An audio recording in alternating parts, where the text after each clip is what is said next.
GPT 5.2, it's their response to Gemini 3 and the code red they got sent out at First OpenAI. impressions? Amazing. I really enjoy it, and I've got some statistics to share with you to put some numbers behind that. I really enjoy its statement. For example, long context reasoning has always been something that's kind of been a challenge for these LLMs. That's why if you're coding in Cursor or using just ChatGPT, best practices is typically to start a new thread for separate subjects. And this doesn't negate that. But what it means is in the past, the longer you continued in a thread, kind of the worse the model got. And to put some numbers to that, like Grok 4 and Gemini, for example, lose about 50% of their reasoning efficiency towards the end of their context window. And now GPT 5.2 loses 2% of its reasoning power towards the end of its context window.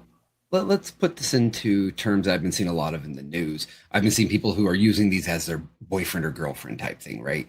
And one of the issues they have in the complaints, and people are literally getting upset about this, is after so long of conversation, it kind of forgets everything it talked about before. And it almost resets. Is this going to change that, make it? It won't entirely solve that, but it's going to help a lot with that issue, yes.